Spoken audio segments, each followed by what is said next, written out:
live and pre-recorded. This is the Red Ticket Blues podcast. I am, of course, Brian Buckley. This is being recorded on February 8th to hit the internets on February 9th. And just so you know, the Red Ticket Blues podcast is available on YouTube, iTunes, and now TuneIn Radio. So don't give me any crap about you don't know where to find it when I ask you if you listened. So, another week, and here we are in the doldrums that I've spoke about before, the aforementioned barren wasteland that is the sports scene in the month of February. And what are we all talking about here in the Northeast? Snow. That's what we're talking about. Damn you, snow! That's right. And another storm is hitting the Northeast. Yeah, it's a lot of snow. We've gotten a lot of snow, but you know what happens every winter? Snow. Yes, snow happens every winter. And I'm going to make a prediction. There will be more snow after this, and I'm also going to make another bold prediction. It will be hot in the summer, and people will be uncomfortable. Just saying it now. So before all your bitching and moaning and your Facebook posts, I'm telling you now, you heard it here first. Before we get into everything, sad note today, Dean Smith, former coach of the University of North Carolina's basketball team, passed away at the age of 83, was suffering from Alzheimer's disease for quite some time. 83 years old, Dean Smith with a career record of 879 and 254. That's a 776 winning percentage. 36 years in Chapel Hill. 11 Final Four appearances and 2 national championships in 1982 and 1993, and those respective years. Of course, we all remember Michael Jordan's famous shot as a freshman in 1982. And Chris Webber's infamous timeout in 1993 against, well, he was playing for Michigan. He wasn't playing against them. Dean Smith was playing against him. Eventually, what you're going to hear after the grieving period is over with Dean Smith, and part of it is legit, will be the academic scandal going on in North Carolina, where much of it happened under Dean Smith. I'm not going to sit here and trash a man who just died. But and it was unfair. You've seen it. It hasn't really, what am I trying to say? It sort of went away. It was reported a few months ago. It sort of went away, and I think a lot of it had to do because Dean Smith couldn't really answer those questions. But as time passes, this will get more pub, and we will see what exactly this was all about. We know what it was about, but we'll get more into it and who was to blame. Classes that never existed, majors that were basically phony at a pretty good institution, not even just athletically, but academically. So there's a lot of things that still have to be sorted out there, but passing at Dean Smith, a legend and Mount Rushmore in the college basketball coaching circles. We'll go over a little NFL today. We thought it was in our rearview mirror, but you know the NFL players, they want to let enough schools out. They want to show what they do on the field, what they do off the field. That also makes news. We'll talk about that. We'll talk about another school in college basketball who has their own educational problems, but according to them, they've sorted it all out. We'll talk about them. We'll get into the owner of the New York Knicks really being fan-friendly and reaching out and interacting with those season ticket holders, and I'm sure they're all on the same page. And, of course, we have to mention Mr. Rodriguez because, like I said, sort of what I do. But we'll start with the NFL. This is probably the last time the NFL will lead the show for a while. But with that Super Bowl being over now, with the Patriots taking it back to Boston, having their parade, what did the Seattle Seahawks had to do? They had to whine. Maybe not whine. They announced all their injuries on their defense. Richard Sherman, Tommy John, elbow injury. Well, he's having Tommy John surgery because of an elbow injury. We spoke about that last week. Cam Chancellor revealed he played with a torn MCL, and Earl Thomas will have to have surgery on a separated shoulder and torn labrum. I give all these guys credit for playing in the Super Bowl, putting their bodies on the line when they're obviously not at 100%. And they must have been pumped full of 9 million drugs not to feel some of those injuries because those are major injuries. But I don't think it's a coincidence that they were all revealed, and I know injuries are revealed at the end of the season. Team spokespeople come out, say, hey, this guy was injured, that guy was injured.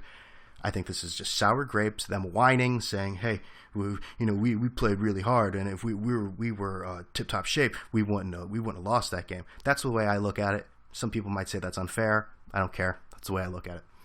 But I think the real news in the NFL this year, in the past week, I should say, is just they haven't had a lot of problems off the field.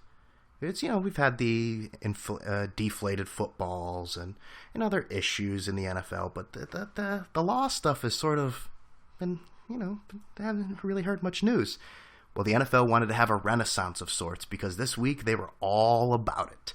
You had the backup running back for the Dallas Cowboys, Joseph Randle, who was the most minor of them. He was arrested with possession of marijuana, which was eventually dropped due to a domestic dispute, and apparently it's just some baby mama drama about how he wanted to pay off his girlfriend to have an abortion. He had a gun. That's what his baby mama's attorney is saying. I really don't care about this parental garbage of a backup running back who actually probably will get some significant play this year after DeMarco Murray will most likely leave Dallas. But the other ones, and let's also not forget, I probably believe a lot of this, if there is any wrongdoing of Joseph Randle, I probably believe it because this is the same fool last year who was arrested for shoplifting a 2-pack of black polo underwear valued at $39.50 and almost full tester bottle of Gucci Guilty black cologne valued at $84. Same guy who earns hundreds of thousands of dollars a year. He's stealing from stores. He's stealing underwear and cologne. So, obviously, a mention member. The linebacker for the Indianapolis Colts, DeQuell Jackson, the same gentleman who intercepted Tom Brady's pass to begin what is known as the investigation for deflated footballs. You may know it as another term. I'm not familiar with that term. But he took a different route this week. Earlier, I believe it was Tuesday, he was arrested for assault. And what he did was, it was Tuesday, he assaulted a pizza delivery man who took his parking spot. Delivery man said, I'm just going to be here for a minute. DeQuell did not like that and punched the guy in the face. How irrational can you be? He is a pizza delivery man. His entire job is predicated on moving, delivering. He will not be there long. I don't know what to say. I don't know. But the big one, and this one still has a lot of layers left in it, is LaTroy Guy on the defensive tackle of the Green Bay Packers, who was arrested with a loaded gun, 357 grams of marijuana, and almost $200,000 in cash. So let's clear things up here.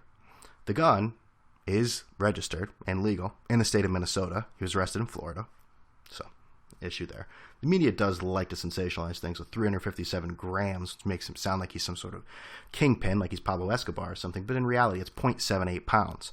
No, I think that's not going to qualify as personal use, but it's 0.78 pounds. Still not good. The $200,000 to the $190,000 was eventually confirmed that it was a game check that he cashed. I still have a lot of questions, though. Why does he have that much weed on him? Because I'm not even going to look at weed like it's a huge deal, but he's got almost a pound, so that does raise some red flags. He's got a gun that's not registered. I know it's a way of life in the South, so I'm not going to get into a gun debate with people. Usually on that subject, I like to take each side and just piss off both sides. The money, I mean, he's an adult, he's an American, he's allowed to have that much money on him. But why? And I understand people do carry that sort of money, but they're ballers, they're billionaires, they're Floyd Mayweather who wants to show off, they want to bet. I don't know why you'd have that much money on you. I find it hard to believe that it was just he cashed a check and was just sort of rolling around in his car, just la-di-da. But he was uncooperative, belligerent, was arrested. That case is still sorting itself out. And the NFL were also still waiting on the Wells report, which is the report trying to find out what happened to those footballs in New England. You would think that, what's it been, 3 weeks? I don't know if they're using forensic tests, as if I picture like a one of the shooting gallery and guys in lab coats and goggles, and they're shooting things at footballs and then making educated guesses. I believe this. I mean, this is a bit much. The NFL is so pissed that the Patriots won. If Seattle had won, no one would care about this report. It would be 5th page news. Maybe not 5th page, but not nearly that big of a deal. So that's the NFL right now. We'll have to wait. The draft is soon. We'll have to wait I'm not even.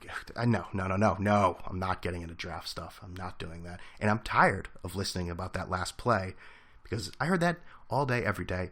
Sports radio in New York City this week. You would have thought we were in New England or Seattle. My God, enough of the conspiracy theories from you wackos out there.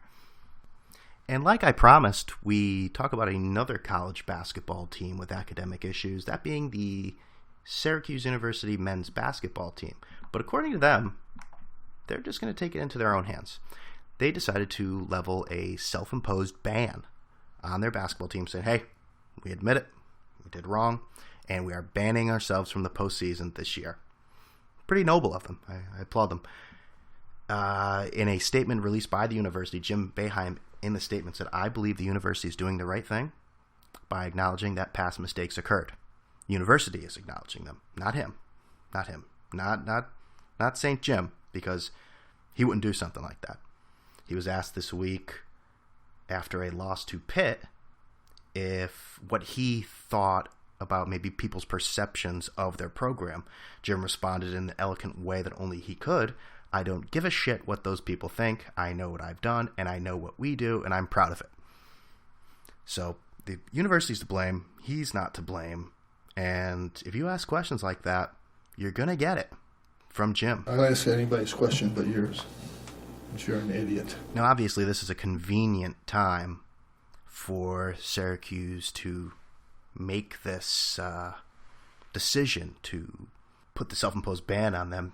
This year isn't their greatest year. They're having a bad year. We wouldn't have won 10 fucking games this year. I wouldn't go that far. They're 15 and they've won more than 10. Sixth in the ACC. And let's also remember that Jim Boeheim has the top recruiting class next year. Well, his top recruiting class in the last 39 years of coaching there.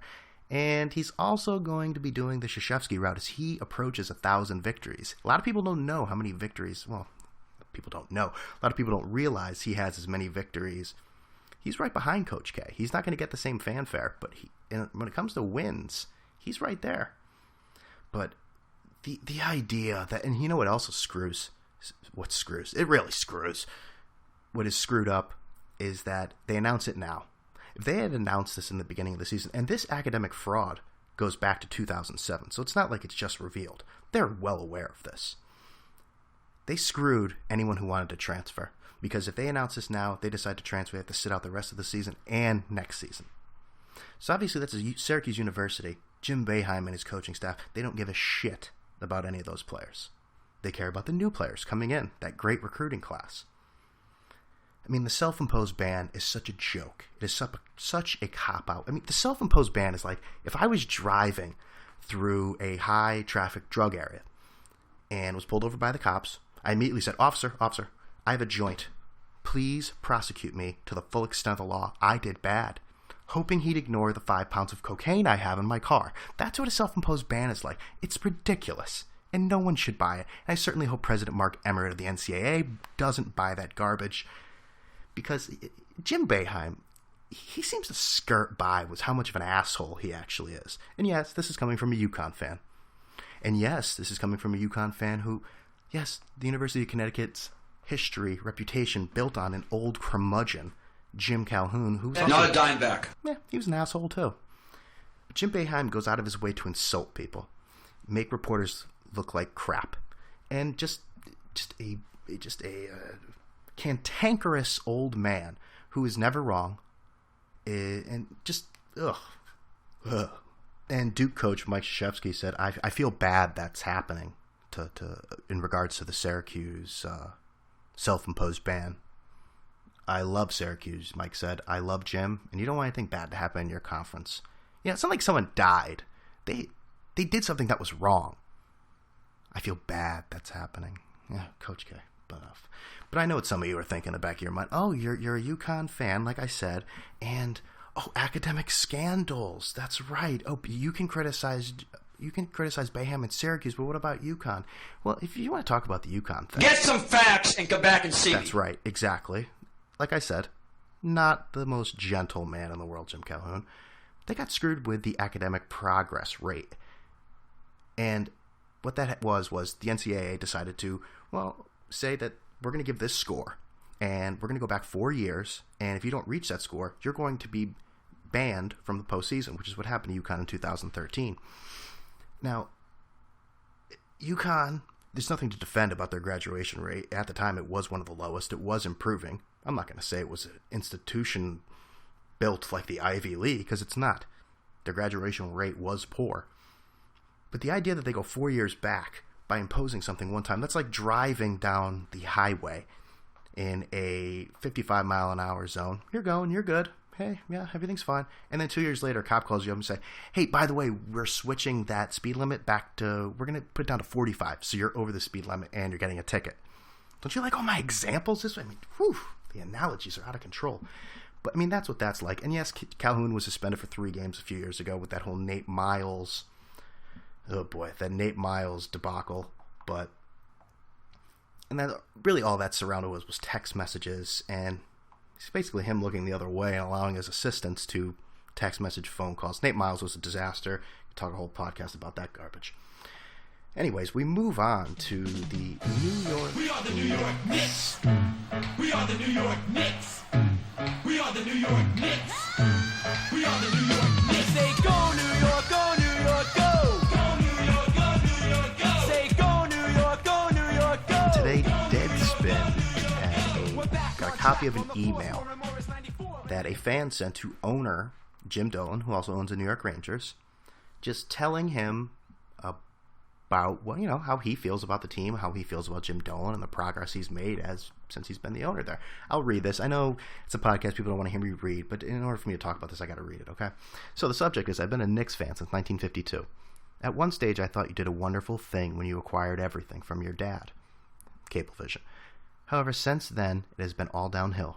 You working with Isaiah Thomas and everything else regarding the Knicks. Bringing on Phil Jackson was a positive beginning, but lowballing Steve Kerr was a disgrace to the Knicks. The bottom line is that you merely continue to interfere with the franchise. As a Knicks fan for an excess of 60 years, I am utterly embarrassed by your dealings with the Knicks. Sell them so your fans can at least look forward to growing them in a positive direction. Obviously, money is not the only thing. You have done a lot of utterly stupid business things with the franchise. Please no more. Respectfully, Aaron Bierman's dad. Okay, so we don't actually get a last name there, but that's, a little harsh, but really not anything inaccurate there. And Jim Dolan, who knew he responded to fans? I mean, the guy barely talks to anyone, barely does any interviews unless they're softballs and prearranged from newspapers he actually likes, but he actually responded and said, Mr. Bierman, you are a sad person. That is, wonders with public relations right there. You are a sad person. Starts out great. Why would anyone write such a hateful letter? I am just guessing, but I'll bet your life is a mess, and you are a hateful mess. What have you done that anyone could consider positive or nice? I am betting nothing. In fact, by the way, the grammar's terrible here. The punctuations, no apostrophes, no commas. In fact, I'll bet you are a negative force in everyone who comes in contact with you. You most likely have made your family miserable. Alcoholic, maybe. I just celebrated my 21-year anniversary of sobriety. You should try it. Maybe it will help you become a person that folks would like to have around. While start rooting for the Nets because the Knicks don't want you. Respectfully, James Dolan. I don't know what to say about that. That is... I'm at a loss for words. James Dolan is a guy who... It's almost like he wants to be George Steinbrenner, but he's just too dumb.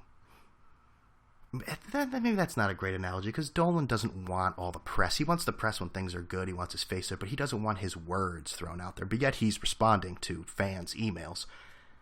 It's just the same guy who gave $100 million down in Houston, who has some sort of torrid infatuation with Isaiah Thomas. Let's not forget about Nuka Brown Sanders and the sexual harassment suit against the entire Madison Square Garden, blackballing beat reporters and papers because they write maybe not so flattering things about him. That's where we're at with James Dolan. This is what he's accusing people of being alcoholics, then gloating that he has not drank in 21 years. Basically just assuming through an email that someone's an alcoholic. And I'm pretty sure one of the steps, but I don't know, but I'm pretty sure one of the steps in sobriety and recovery is not ripping other people that may have an issue. The fact that we're even talking about this guy's an alcoholic is ridiculous. There's nothing that says he's an alcoholic. Jim is just doing that so he can insert his sobriety and glory into the conversation. And he's also telling the fan to root for the other team in New York, that being the Brooklyn Nets. This is the business relations that James Dolan is capable of. I don't know where you can go from here. This, I want to see the response to this. I really do. I want to see how this is handled. They'll probably come out and say that this is completely false. This is a fake, a forgery, never happened. Or it could just be the normal James Dolan thing and ignore it. Completely ignore it and maybe talk every 5 years and have prearranged questions and answers. Well, prearranged questions to give to whoever is lucky enough to be in his presence to have that interview go down. But if the Knicks couldn't get any worse, they're a national joke in the NBA, and this is your owner. This isn't some stupid Twitter or Instagram thing from a player late at night being stupid. This is your owner. Your owner. He owns 2 teams. He owns the Rangers, the hockey team. How do you get rid of owners? You can wear all the paper bags you want to get rid of coaches and change things, but you can't get rid of owners. Can't get rid of owners. And finally this week, we're going to end with something that's near and dear to my heart. I promised A-Rod would do something stupid this week. He was in the news, okay? So give me that. He was in the news, but he didn't do anything stupid. He broke up with a longtime girlfriend. Long time. Who the hell knows how long? Probably, a year and a half? Tori Wilson. I thought she was the one. But A-Rod moves on. Hopeless romantic, that man. And the Yankees have actually sat down. They have agreed to a sit-down. I would love to be a fly on the wall for that sit-down with Brian Cashman and Alex Rodriguez. The tension in the room, the horse shit flying probably from both mouths, should be interesting. They should probably hash out that, not probably, I'm sure they will hash out the report that the Yankees want to take away Alex's bonuses for reaching milestones. I'm sure that'll be on the table. Alex's future actually on the team, playing time. Will he get a chance at all? Alex, are you on steroids? Will you not be on steroids? Will you be clean? I mean, just the amount of crap in that room. You'd need a shovel to pile through all that stuff. Oh God. And that's really all I got this week. Just to put everything with a nice little bow, we talked about the weather in the beginning. I am leaving the cold and going to Puerto Rico in a few days, and I will be there for 5 days, so I will leave all of you here to complain and shovel. So I hope you all have a good time. If my plane crashes in the Atlantic Ocean, the podcast will be delayed next week. So just remember that. And as always, at BrianBuck13 on Twitter, you can now find the podcast on YouTube, iTunes, and our newest partner. Well, we're not really partners, but I like to say that. At TuneIn. That's their Twitter. TuneIn Radio. It's an app. We all know. So download, enjoy. If you're on iTunes, give me a review. It helps. Everything helps. So everyone, have a great day. Hasta luego. Yeah, I just said, huh. I said, huh. That's it.